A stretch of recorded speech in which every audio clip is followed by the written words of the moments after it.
All right, so this is the home screen. This is what you see when you log in. I am logged in as an administrator, so I have this extra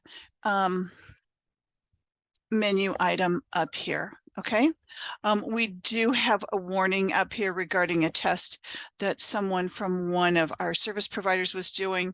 So it's important to know when you do have those that you can take a look at those. So this one tells him that he needed to check the PDF format. So we're going to walk through the menu items up here, do some submissions, talk about how to resubmit documents that there's either a fee change or a decline on, and then we can move to production if you have questions about how to use our new search function. So when you log in, you can always click on home to get back here to the home screen. We do have a welcome modal here, what today's date is, how to contact us, either for phone, email, or support request form. We respond to support questions really quickly. There's also how to get to additional resources here, and you can find those as well over here under support. So I won't click here for now. And then how to register for the next upcoming webinar, which I believe is about 60 days out.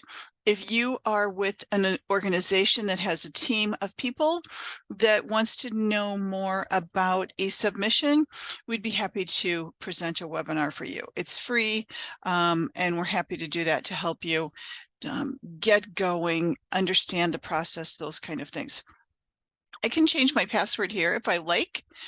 So first name, last name, and I'm not going to change it because I have a password in here that I like. These are the parameters that you must meet: uppercase, lowercase, number, special character or spaces. Make sure you don't have anything invalid, and at least 14 characters. If you are challenged by this, things that work really well are a city, a state, a zip code, a special character. We're based in Johnston, so I could use 50131, Johnston, special characters. That works really well. Other people use the first model of their car, whatever works best for you. My mom's birthday has been used. You'll notice on this screen, I also have this field checked for e-submission attributes. By default, use party name information from the first document for all subsequent documents in a group. That's so when you're submitting a group of documents, more than one, you would only need to enter the party names once. And then after that, it will populate on the documents and that information can be edited. So all of that information is here under password. I'm going to go back to submitter to get back to where I started. I'm going to eSearch. We'll come back to this, but this is where you go to find documents that you have submitted for recording. If you want to get recently recorded documents or determine maybe what the status is after you have submitted, or to make sure that you did submit. So as an example, I submitted documents this morning to Adair County. I don't think they're going to show up here because I did go in and act as the recorder and send those back to myself. So I would have them for I would have them to demo. So I don't think there'll be anything in here for today. Oh, there. So we do have some there. They show exactly as they should. Okay, so we'll talk more about that after I submit documents so that you can see how it works. This is ILR search. This is our old iowalandrecords.org/portal website. We have single sign-on for that now. We don't have a lot of data in our staging environment that I'm working in now, so we can move over to production if you want a quick demo on that. Admin. There are 4 roles that you may have within Iowa Land Records, and one of them is an admin, either search or submit or both, that allows you to have access to account information here under submitter information. So this is for a bigger account, maybe at a bank or a law firm, a credit union, an abstract company. And if I click on that, here's what I see: the name of the organization, how you would submit documents, an account number. This is our internal account number. It has nothing to do with a bank account. That this one is a bank, the address, the phone number, a primary business email, so we can contact someone.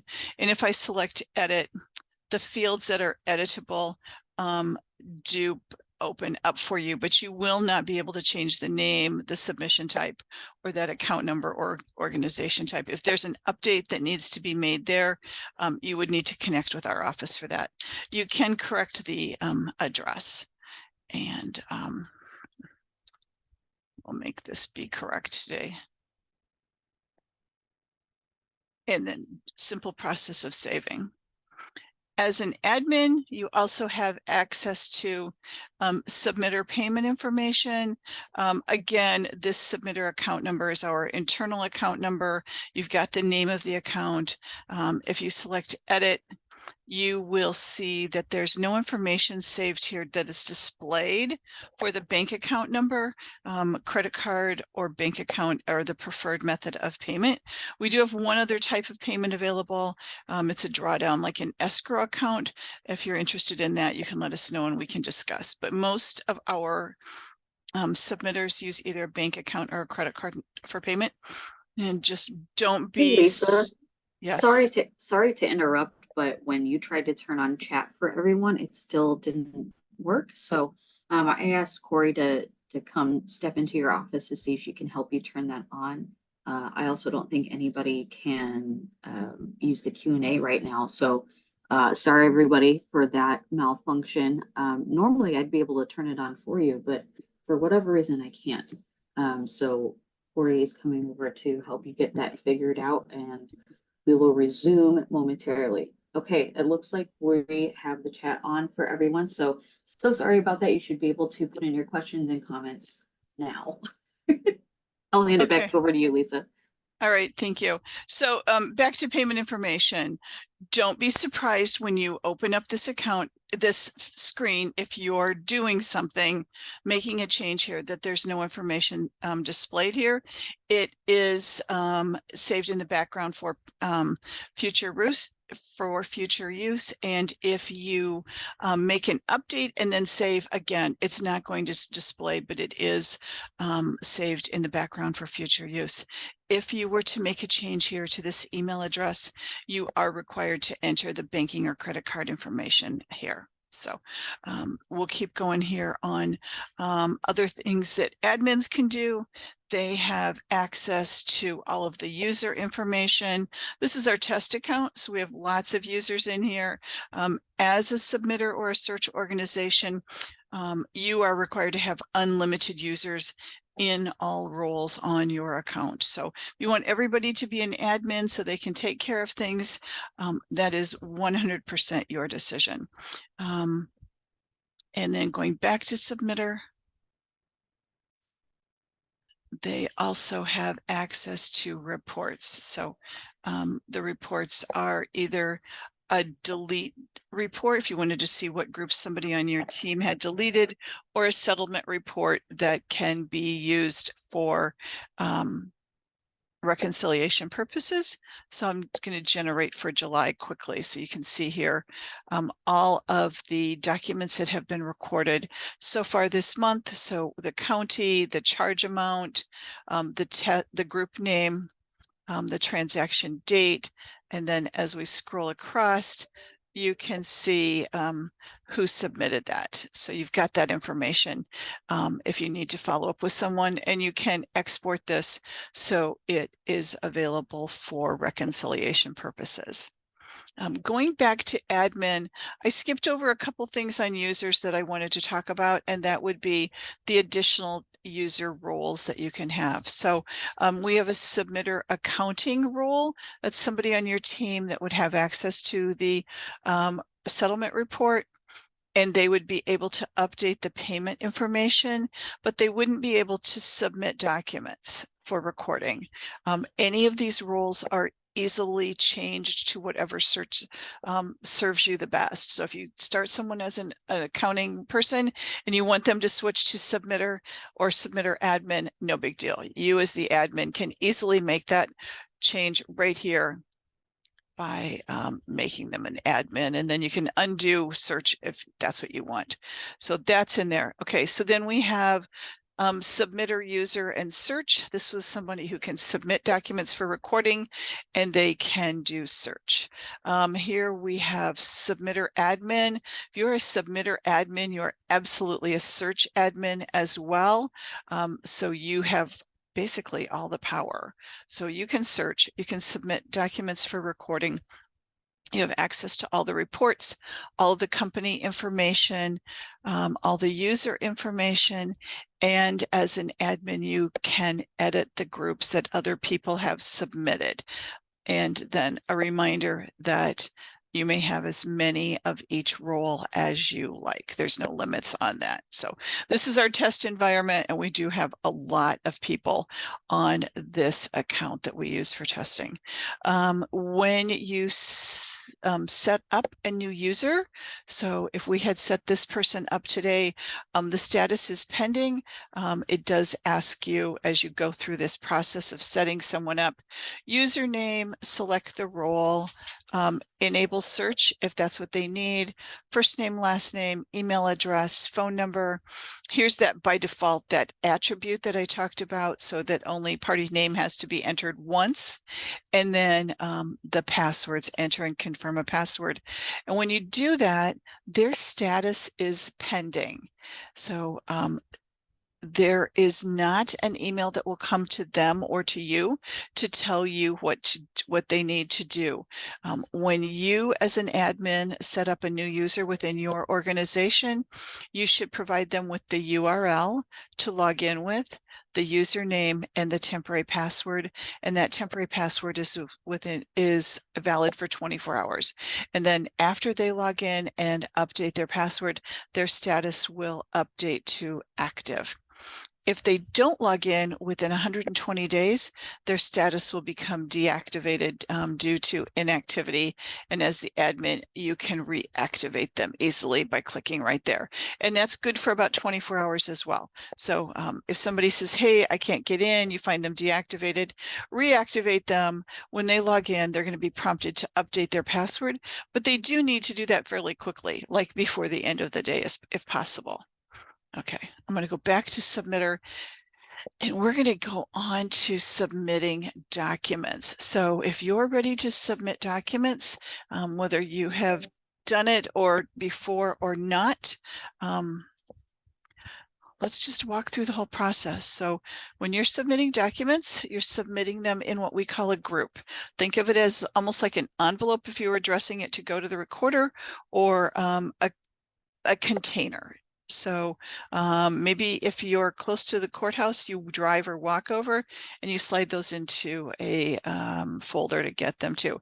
So basically you're creating the folder. Maybe if you were mailing them with a check, you'd be saying, hey, Adair County, please record this group of documents for our friends, the Smiths, and there's a check attached, and return these to us. So it's kind of like addressing the envelope. So we're going to do new submission, select the county, name the group. It must be unique, but it can be anything that you would like it to be. So, so that you can find it later. I'm using something pretty simple. So Smith deed package, you could use a date, you could use a file number. It does need to be unique. So I won't be able to use Smith deed package 716 again, but I could use it again if I put an A behind it or another dash or something like that. Even changing the spacing makes it unique. And then save. And so now I've got the empty container, and I'm going to start adding documents to it. And so first I'm going to select the document type of deed. Hey, Lisa, this is Corey. We have a question in the pod about submission pricing from Shelley. Do you mind covering that as you're building this submission? I can absolutely do that. Thank you. Okay, so we've got the deed with the number with one auditor transfer fee. Fees will display over here as soon as I select save. I'm going to enter the real estate value if there's tax to be paid, and then browse for the scanned image. Documents are always scanned in black and white and portrait orientation, and we recommend a 300 DPI so that there's a good quality recording document. As soon as I select save, over here, you will see the standard fees. This is based on the number of pages in the image that I've attached. This is our staging environment, so I grabbed one. You'll see a $5 auditor fee based on this. So that's the transfer fee, and then the transfer tax calculated on the $75,000. So I'm going to go ahead and select save. And it also pops up because it wants me to add a party. So you can see $7 standard fee, a $5 auditor fee, the transfer tax of $119.20, the $3 service fee that is on all documents except for declaration of value and groundwater, and then the total fees for this document. And it's also the total group fees here. I am going to add one party here.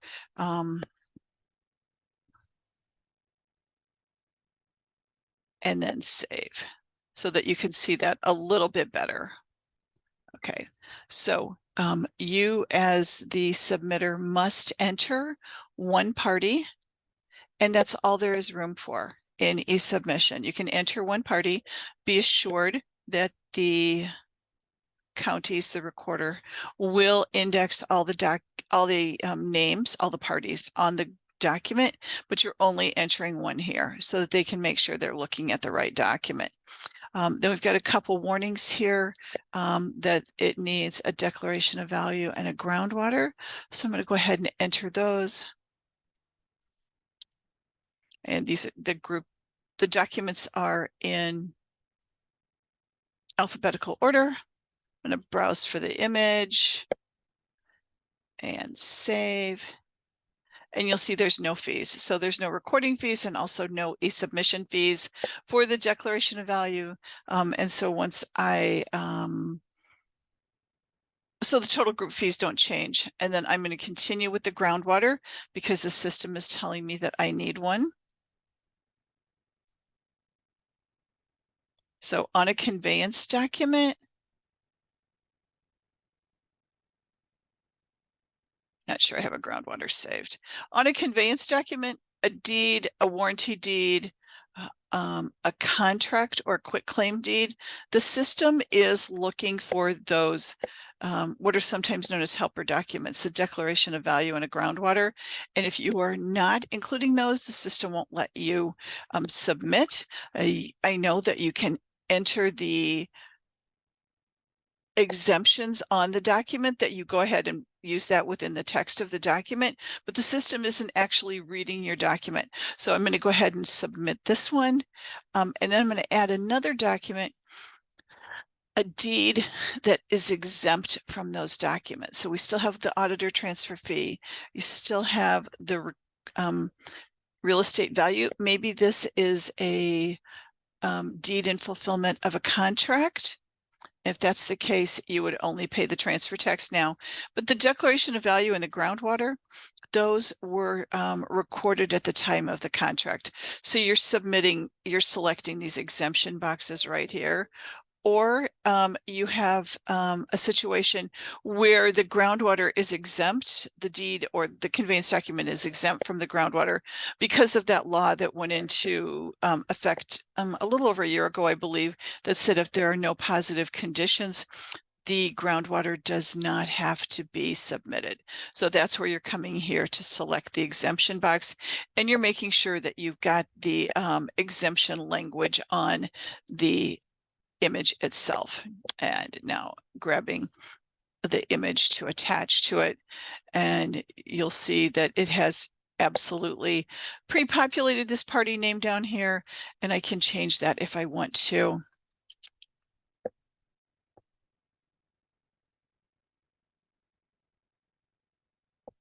And then save. And so you'll see now I've got the fees for this document and the fees for this group have now been totaled, so you can make sure that everything matches. Okay, so this one's ready to submit. There's no orange warnings anywhere. The red warning up here is in reference to a different group. I know this is the group that I'm working on because it has a padlock on it. And if somebody else in the organization were to click on this group when they logged in, they would receive a notification that says, hey, somebody else in your team is working on this, so that they could click on it and look at it as well. So options that I have here, I can add additional documents if I want to. So let's add a power of attorney and quickly grab an image and select save. And it does populate with the document. So now I've got 5 documents in this group, and I want that power of attorney to be the first document in the group because it affects all of the other documents. So I want it recorded first. And so all I have to do is drag it and drop it and get it up to the top. And so I can now review everything. Yep, that's the first deed. Here's the declaration of value. I can edit if I want. If I wanted to put in a new image or something, I can easily do that. I can move these around. Maybe I want the groundwater first.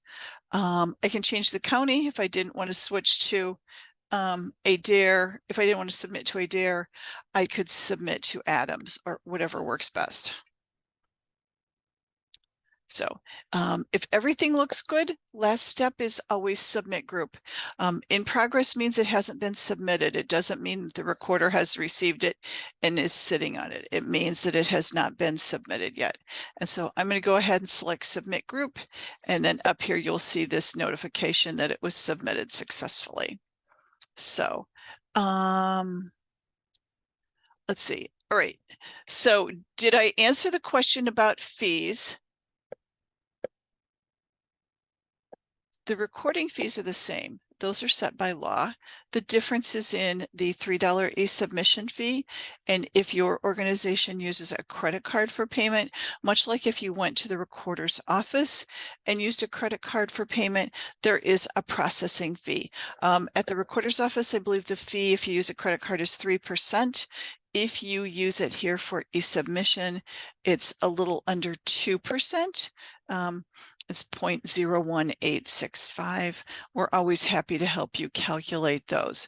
You are not tied to a payment method. So if you are using a credit card and you have a deed with a lot of transfer tax or a large document and you don't want to pay that credit card fee, you can always switch to a bank account, wait for everything to be processed, and then switch it back to the credit card. That's up to you, but you want to make sure that everything processes well. Let's take it one step further to talk about payment now. And that's if you're using a credit card for payment and you recorded those 3 documents that were in that group, those 2 deeds and that power of attorney, you would see 3 charges on your statement, 1 for each one of those transactions. Remember, there's no fees for declaration of value or groundwaters, so you wouldn't see those. If you were using a bank account like EFT or ACH, either one, they're interchangeable in our office, you would see 1 charge for each day. So if you recorded 15 documents today, at the end of the day, you're going to receive an email that says your total charges were $1,727.35. Then what you would do is come in here as the admin or the accounting person and use the report, use the settlement report to reconcile those fees against the email that you receive from us telling you. So, and that does happen daily. So that happens at the end of the day.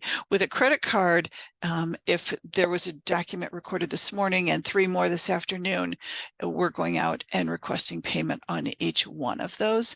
But with ACH or EFT, they are batched and the payment is requested end of day. It's somewhere between 4:45 and 5 p.m. every day.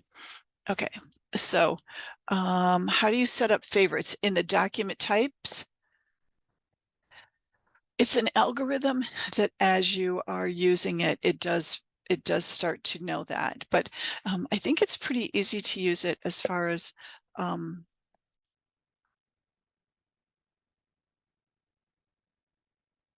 since it's alphabetical.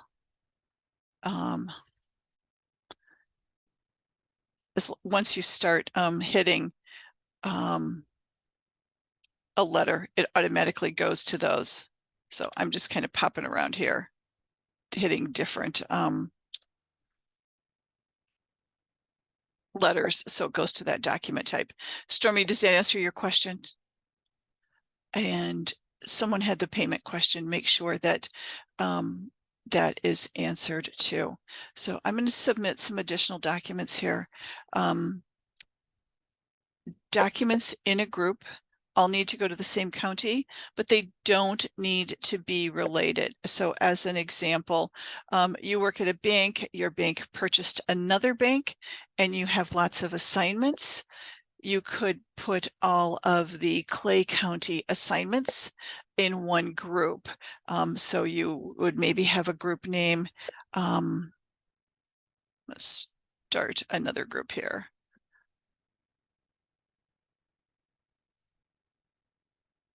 So we've got Clay. And it could maybe look like this. Clay assign and then 716.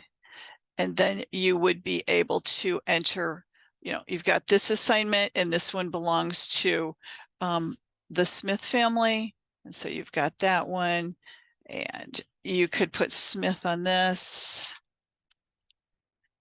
and save it. And then you do another one.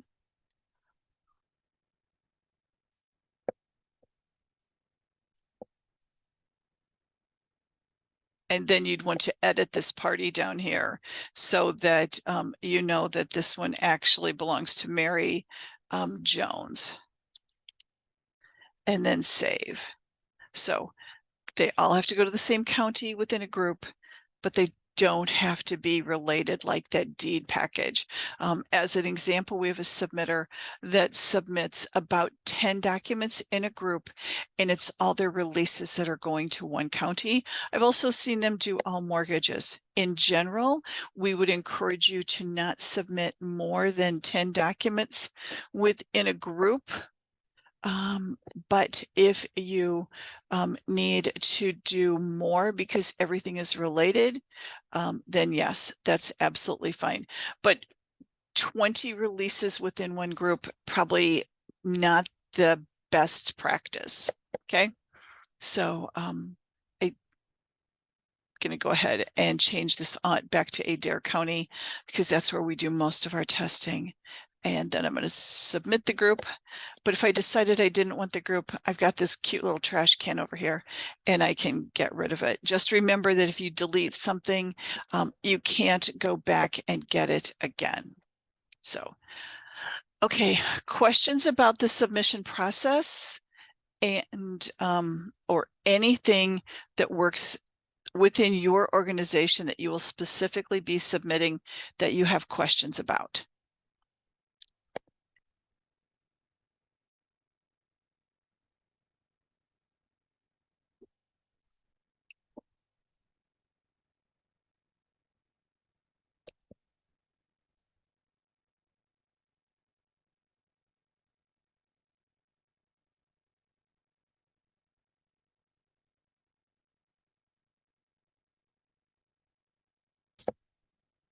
Okay, let's talk about groups that you submit for recording and then they come back to you.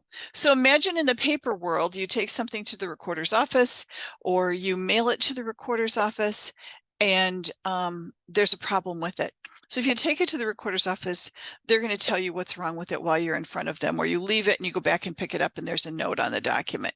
In the electronic world, you submit something, the recorder will act on it and they'll return it to you so that you can fix it. So we've got two here. One is a fee change and one is a decline. Let's do the fee change first. So you've submitted a group for recording. The recorder receives a notice that it's out there for them to review. Their home screen looks much like this with the pending groups. And they send it back to you for fee change. They say the fees that were entered are incorrect and we would like you to acknowledge the fee change. So they've made the change and it's coming back to you with the change. So when you submitted it, they got an email telling them that it was out there for them to review. Now you've got it back. It's back in your pending groups and you received an email telling you there was a fee change. So what you're going to do, you're going to log in, you're going to look in pending groups. You're going to remember that pending groups is your to-do list. These are the groups that need your attention. It's been declined, it's in fee change status, or it's in progress. Remember, in progress means it has not been submitted, okay? It's not that the recorder is sitting on it. You are going to click on the group name and you're going to see that the fee amount has changed. And to complete the recording process, you can select the fee change for each submission. If you want more information, click on the submission number to review the history. So on the first one, I'm going to select the submission number, scroll down to the history, and here's what the recorder said. The fee changed from $30 to $35. I know that what I did on this document, I submitted this as an affidavit of non-transfer. So it was an affidavit of non-transfer is a statement of fact. It doesn't convey property. It says, my name is Lisa and I live at this address. I happen to live in a homeowners association. And if I sold my house, there would have to be an affidavit from the association saying that my dues are current. Okay, so that's an affidavit of non-transfer. That's one example. Here's this one. They said it is conveying property. So they changed the document type and they added an auditor transfer fee. And that's increasing the fees by $5. So affidavit of transfer conveys property. Often we see that in an affidavit of surviving spouse. I've also seen it in an affidavit of forfeiture on a contract. And you do pay the auditor fee, but you don't pay real estate value. If everything's good, you agree, oh, they're right, that should be a transfer. You can select the fee change right here to accept it. And the status up here changed to resubmission. You know this is the group you're working on because of the lock on it. And then you continue. And so you're going to look at the assignment, click on the submission number, scroll down, you can see number of additional transactions is 0. We'll come back to that. And the fees changed from 92 to 85. So the fees went down by 85. So when you're submitting a document for recording, you see this number of additional transactions field. In general, I would tell you to ignore it, okay? What it's not is the number of additional documents in a group. So the assignment is the first one and you've got 3 more documents after that. Don't enter 3 in the number of additional transactions. What's going to happen if you don't catch it is this, and I'm going to change it to 3 so you can see the fee change. You see that you've got additional transactions over here of $21. If you put that there in error, and the recorder doesn't catch it, you are going to be charged an additional $21. So in general, I would tell you not to use an additional transactions. Where you would use it is if you are assigning multiple documents on one document. As an example, remember I said the bank had that situation where they bought a lot of they bought another bank and they're assigning a lot of loans. That's where this comes in. They could potentially do them all on one document. Another example I like is you have a first and second mortgage on your house. You are able to consolidate those or pay both of those off, and the bank is releasing both of them. So they could say, we are releasing the loan for John Smith that was book 27, page 400, and book 92, page 1387. Then there's an additional transaction. But in general, I would tell you to not use it. it can easily add additional fees. And once recorded, those fees are very hard to get refunded. You would want to work with the county to do that. So if you agree with these, then all you have to do is click there. And then on this one, satisfaction of mortgage, the fees changed from 30 to 37. So they did add an additional transaction. They also asked you to rescan that in black and white. So we're going to accept the fee change on this one. And so everything's in resubmission. This is the group you're working on because it's got the lock on it, and submit group is active now here. You can add additional documents. Maybe something else has come up with this group of documents. You could add that here. You could change everything to a different county if you wanted to. You can still delete the whole group, or you could delete all the documents if you wanted to. You could delete them one by one. I'm going to go ahead and submit the group so it's off of here. It's out of our pending groups, and you can see it's been submitted successfully. And now let's talk about documents that are declined. Same kind of thing. You submitted documents for recording. The recorder received the email notification that it's out there for them to review. And they did that. And they declined 2 documents. So it comes back to you for correction. You are not charged until the document is recorded. In this group, there were 3 documents. 2 of them were declined. 1 of them was approved. The one that is approved is not recorded.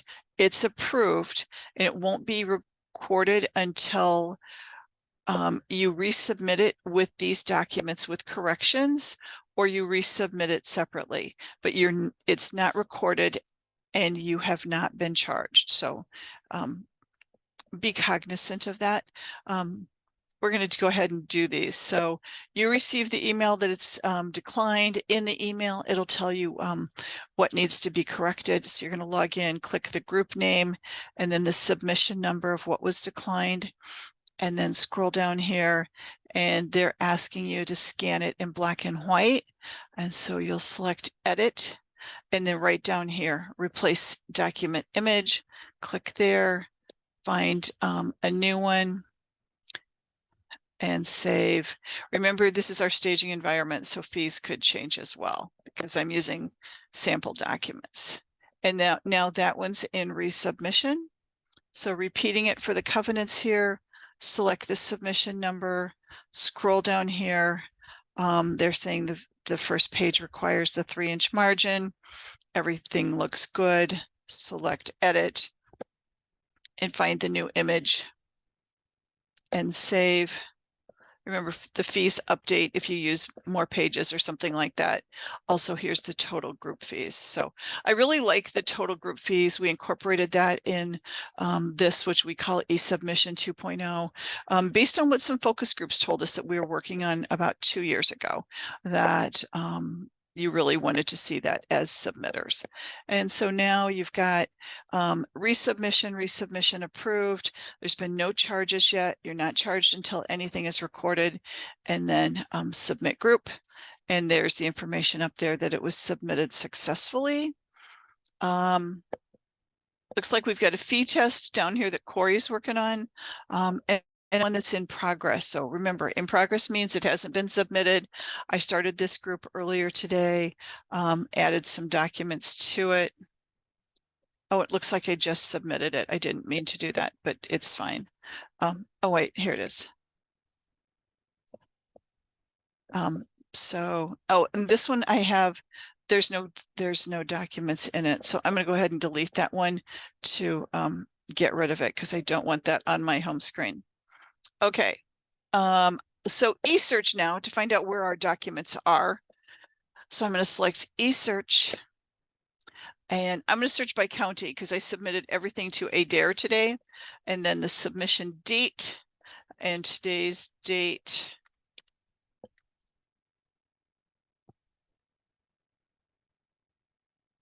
And search.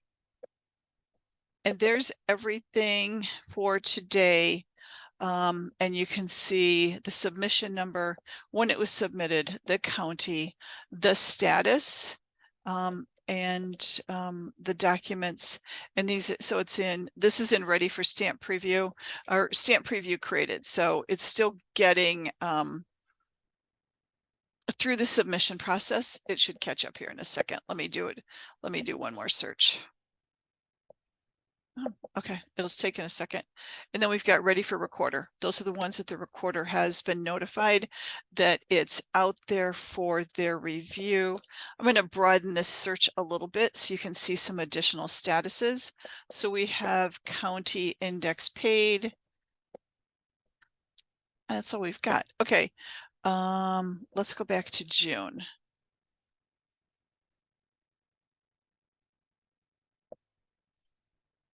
We can sort these.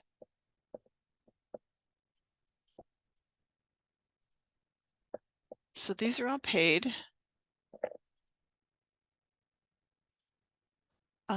Okay, this is what I wanted for you to see, which is recorder approved, a recorder declined, stamp preview created.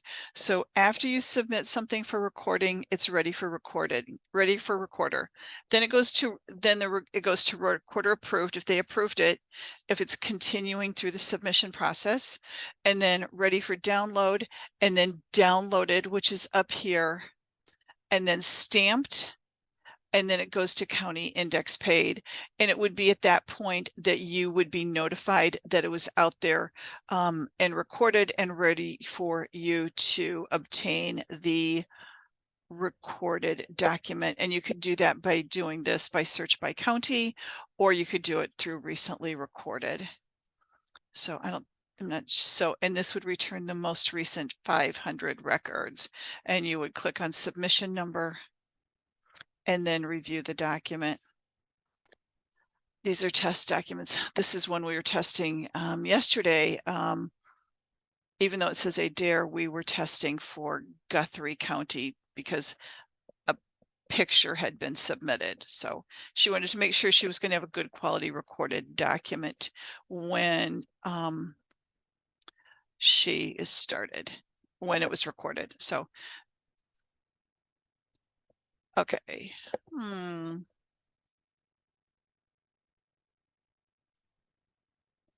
Okay, I lost my share here. Hold on.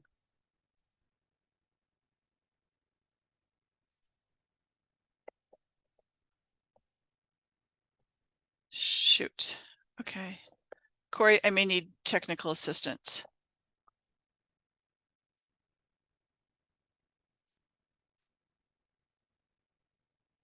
As I've lost my share. Lisa, this is Kristen. You're still sharing your screen, so you might be sharing a second screen. Yeah, I can see you hovering over Firefox. Okay.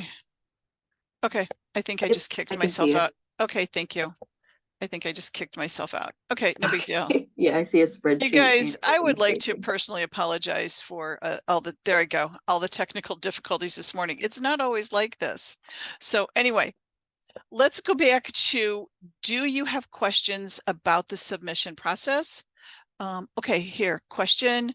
When recording a plat, does the drawing layout need to be portrait or only how it's scanned prior to uploading? Okay, you can submit in landscape or portrait for a survey. A survey is the only document type that can be submitted in landscape orientation. Caveat though, I know that a lot of corner certificates are created in landscape, and if you were to try to submit a corner certificate in landscape orientation, the system will say it's an improper rotation. If that should happen to you, Susan, or anyone else submitting, hold on, a survey, switch it to a survey as the document type. The recorder will record it. They'll put their stamp on it, and then they will put the document type correctly on their system that will ultimately transfer to Iowa Land Records. So I hope that makes sense. Surveys are the only doc type that can be submitted in landscape. Does the drawing layout need to be portrait or only houses scanned? You should have an index on a survey or plat, and there should be a place for the stamp on that document. I think the recorders prefer upper right or upper left corner. We can have further conversation about that if you like, but I do think they like it to have it either in the upper right or upper left corner. I don't really think there's a preference for which corner, but I do know they like it in the upper corner. Okay, and again, questions, call our office, send us an email. Corey or Kristen, maybe you can pop our phone number and our support email into the chat pod. Okay. Did I get everyone's submission questions? And do you want me to pop into our production environment and talk about search a little bit? I'm going to start opening that up.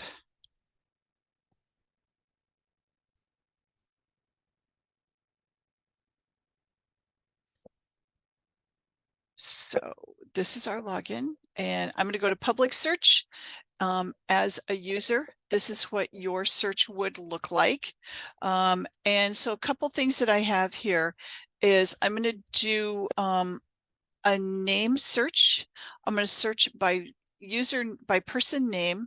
I'm going to search for Phil Dunshee, who is our project manager, and I'm going to show you just a couple things so that you have an understanding. Phil lives in Polk County. And we're going to do a custom date range of about the last 10 years. So from January 1 of 15 forward. And I'm searching for Phil. Okay. So Phil Dunshee and search.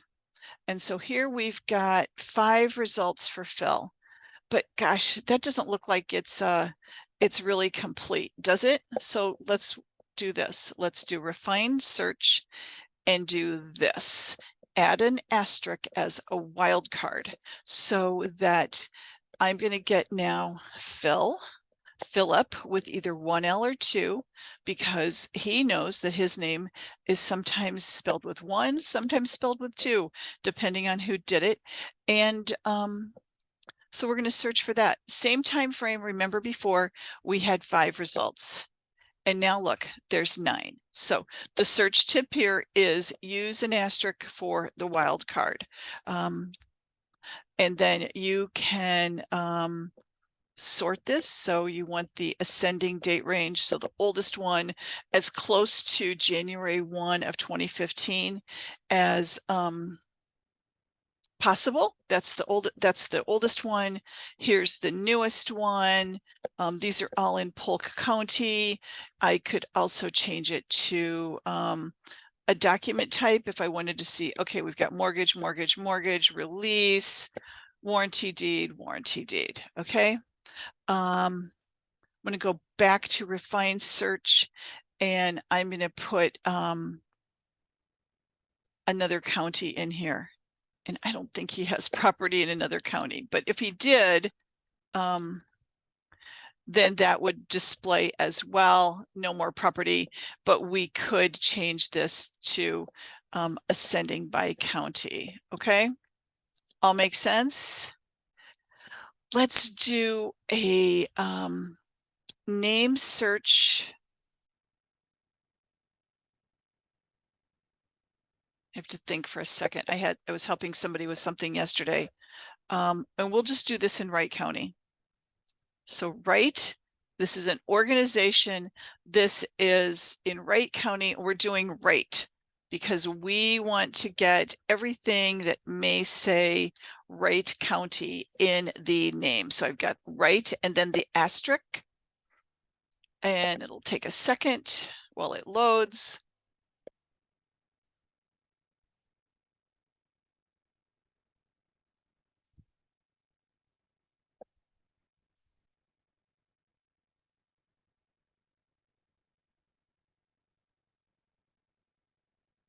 Oh, Susan, any tips if we know if the final plat is recorded, but we aren't able to pull the plat up? Do you mean like by book and page or something like that? I do have a tip for that. We'll wait for this to return this.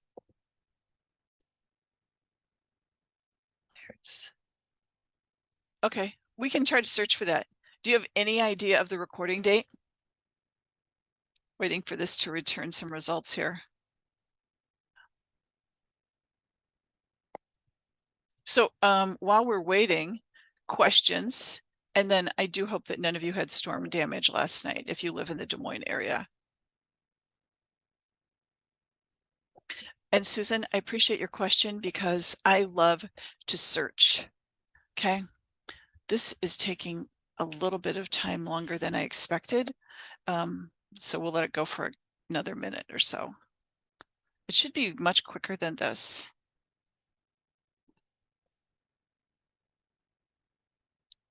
The main purpose of me showing this search was to show you, oh, there, okay. So we've got recorded date ascending, that's how I'm gonna do it. We've got Wright County Board of Supervisors, assessor, auditor, county sheriff, the attorney. I'm gonna broaden this. I was hoping for something that wasn't for the county. Oh, okay, so there's Wright Soil, the sheriff, Wright Property Management. So it has to be an exact name match. So you would have to have Wright County Sheriff. You couldn't have Wright and then CTY. And then, so that's why we say less is more. Use that asterisk, okay? Kathy, you are not currently able to search by parcel number, but you may be able to in the future. That is something that we are working on with the counties.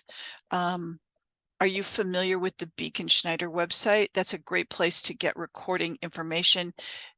If you don't have the owner name or the recorder information, and I am aware that not all counties use Beacon Schneider, but that's a great way to get that information. Our office is always open to helping.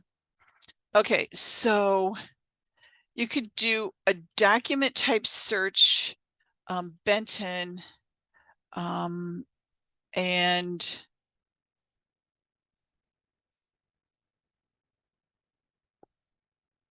so this would be one way to do it, Kathy.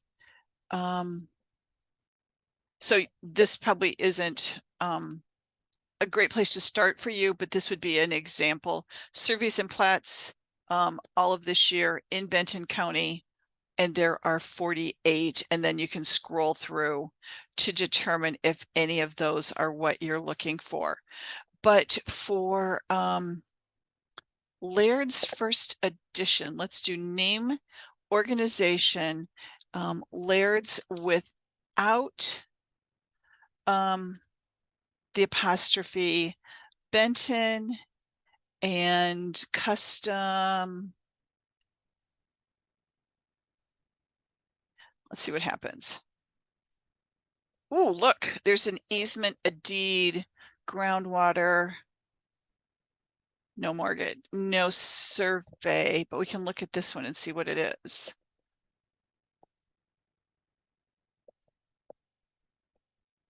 And the image actually popped up on my other screen. And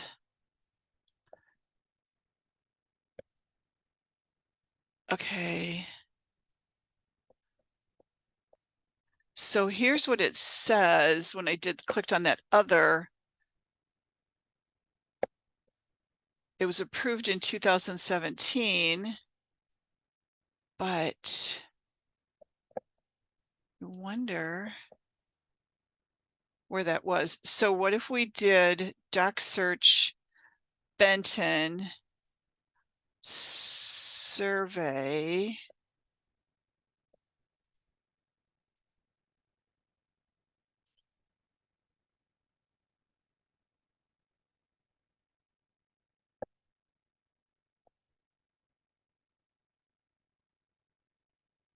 So 84 results. we'll get those. Kathy, is this helping at all? You haven't been able to find this survey is what I think you're telling me. You may have to call the recorder's office and ask them if they know where it is. But, and no one's perfect. So we've got some, there could be human error that it was not, indexed as the correct document type, and maybe it wasn't recorded till 18th since we know it was recorded in 17.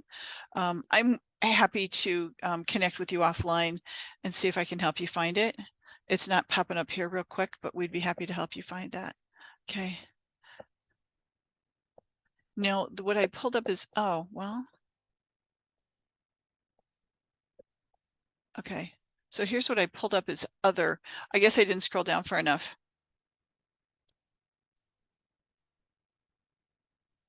Is that the one you're looking for? If that's the one you're looking for, it is, it was recorded 7/9 of 17, book 17, page 1492. I didn't scroll down far enough. There you go. So interesting that that's the way that was indexed as other. We might have conversation with the recorder about that. So, things change within the recorders as they work through things. So, okay, other questions? We're coming to the end of our time together. First, thank you for joining us. Second, thank you for your patience as we worked through some technical things this morning. Third, we are here and happy to help you. Corey and I pride ourselves on really good customer service, answering the phone quickly if we're not already on the phone, responding to emails quickly, working through problems to make this is a really good customer service experience for you. We like Iowa Land Records. We like where it has gone, and we would like to continue working with you going forward. So thank you for your time. We appreciate it. I hope you have a really good rest of your day. You have our contact information if you have questions, and we will have some follow-up information coming out to you. So thank you and have a terrific day. Bye-bye.